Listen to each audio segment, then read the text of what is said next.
5, quand il a été question de lutter contre le terrorisme dans le Moyen-Orient, là-bas il y a du pétrole, il y a tout. Plus de 200 avions de guerre ont été mobilisés. N'est-ce pas? Des milliards ont été mobilisés. Et quand il s'agit de l'Afrique, c'est parce qu'on estime, n'est-ce pas, les grandes puissances, ceux qui maintiennent, ceux qui ont la technologie, ceux qui ont les moyens, estiment que ce n'est pas une priorité pour nous. Alors là, ça revient souvent, Monsieur le Président. C'est pas que ça revient souvent. La réalité, c'est cela. Alors là, la réalité, c'est cela. Lorsqu'on écoute de plus en plus il en manque une gouvernance mondiale déséquilibrée. Et les gens oublient une chose. L'Afrique est un continent qui a plus d'1,5 milliard, d'1,2 milliard d'habitants. C'est une force. Qu'on nous dise que nous sommes pauvres aujourd'hui. Mais cette pauvreté vient d'où? Remontons à notre histoire. Le continent est riche. Notre continent regorge des richesses. Les autres continents n'en ont pas. On va pas revenir dessus parce qu'on n'en a pas le temps, Président. On n'en a pas le temps. Je voulais qu'on aille sur ce qui est sécuritaire d'aujourd'hui. C'est lié, en fait. Si vous voulez qu'on sorte de cette situation, il faudra que l'Afrique aussi, n'est-ce pas, participe à cette gouvernance mondiale. Qu'elle soit consultée. Que l'Afrique participe aussi à la lutte contre le terrorisme, pas laisser 5 ou 6 pays simplement faire la guerre et rester les autres bras croisés. Ça aussi, absolument, on va parler d'intégration continentale dans un instant. Là, j'ai envie de me tourner vers le président Issoufou. Lorsqu'on entend la plupart des dirigeants dont vous faites partie, on a le sentiment que les grandes puissances, qui ont pourtant volé au secours de l'Afrique lorsque le Mali a été menacé, n'est pas sincère. C'est vrai? Avez-vous le sentiment que ces grandes puissances-là n'y mettent pas vraiment de la volonté pour qu'on en finisse avec le terrorisme?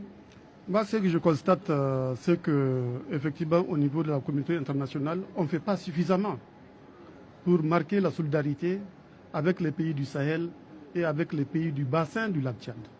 Comme le président Déby l'a dit, chacun de nos pays, pris isolement, investit parfois 20% de ses ressources budgétaires dans la lutte contre le terrorisme.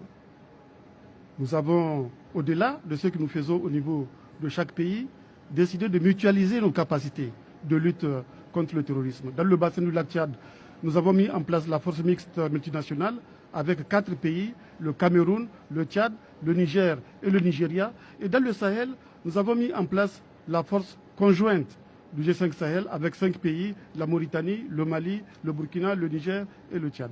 Nous faisons donc le maximum pour faire face aux menaces auxquelles nos populations sont confrontées. Mais nous avons besoin aussi de la solidarité de la communauté internationale, qui est en partie responsable des menaces auxquelles nous sommes confrontés aujourd'hui. Je peux prendre l'exemple de l'Afghanistan.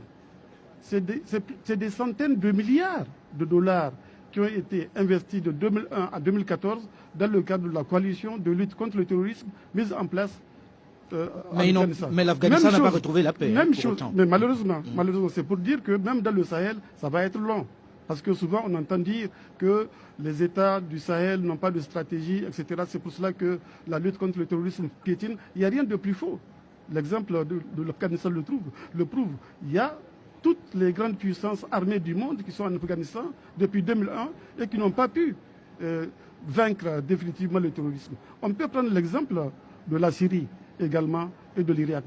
La coalition qui a été mise en place, le président Déby vient de le dire, a mis à la disposition de la coalition des centaines d'avions de combat, ce qui n'est pas le cas aujourd'hui du Sahel. Regardez dans le Sahel, qu'est-ce qui se passe? Nous avons mis en place la force conjointe.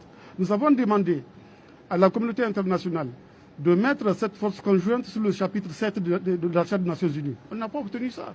Nous avons... Que dit la Charte 7 des Nations Unies? La charte, le chapitre 7 dit qu'il faut avoir recours à la force pour faire face à une menace qui pèse donc, sur un pays membre des Nations Unies. C'est qui est le cas des pays du Sahel qui sont aujourd'hui menacés. Donc la communauté internationale devrait se mobiliser autour de cette préoccupation. Même chose quand on prend la MINUSMA, la mission de stabilisation du Mali. On a demandé à ce qu'on change de mandat à la MINUSMA. Parce que pour l'instant, le mandat de la MINUSMA se limite au maintien de la paix. Or, au Nord Mali, il ne s'agit pas de maintenir la paix, il s'agit de faire la guerre contre le terrorisme. C'est pour cela que nous avons demandé à ce qu'un mandat plus offensif soit donné à la MINUSMA. Mais quand on vous entend, Monsieur le Président, on se dit, vous êtes avec ces dirigeants dont vous parlez, ces grandes puissances. Vous leur dites ce que vous dites là? Est-ce qu'ils ne vous écoutent pas? Mais on leur dit ça. Je vois le président Déby qui en sourit. On leur dit ça. Et encore une fois, on revient à la question de la gouvernance politique mondiale, qui n'est pas démocratique. Qu'est-ce qu'ils vous répondent, Monsieur le Président, de façon très concrète? Qu'est-ce qu'ils vous disent quand vous dites voici la solution? Ils ne vous écoutent pas? Ils pensent que vous n'êtes pas qualifié pour en parler? Mais en tout cas, dans la pratique, on constate qu'il n'y a pas de solidarité suffisante pour nous permettre de faire face aux menaces auxquelles nous sommes confrontés. Donc il y a la question de la gouvernance politique qu'il faut changer. Il y a la question de la gouvernance économique, on y viendra. En ce qui concerne la question de la pauvreté qui n'est pas... On dit que c'est la cause du terrorisme. Ce n'est pas tout à fait vrai. Moi, comme j'ai dit, la pauvreté, c'est le carburant qui entretient le terrorisme. Parce qu'il y a la pauvreté. Mais sans ailleurs, carburant, la voiture ne marche pas dans le même temps. Il y a la pauvreté ailleurs dans le monde. En Amérique latine, il y a la pauvreté, il n'y a pas le terrorisme islamiste.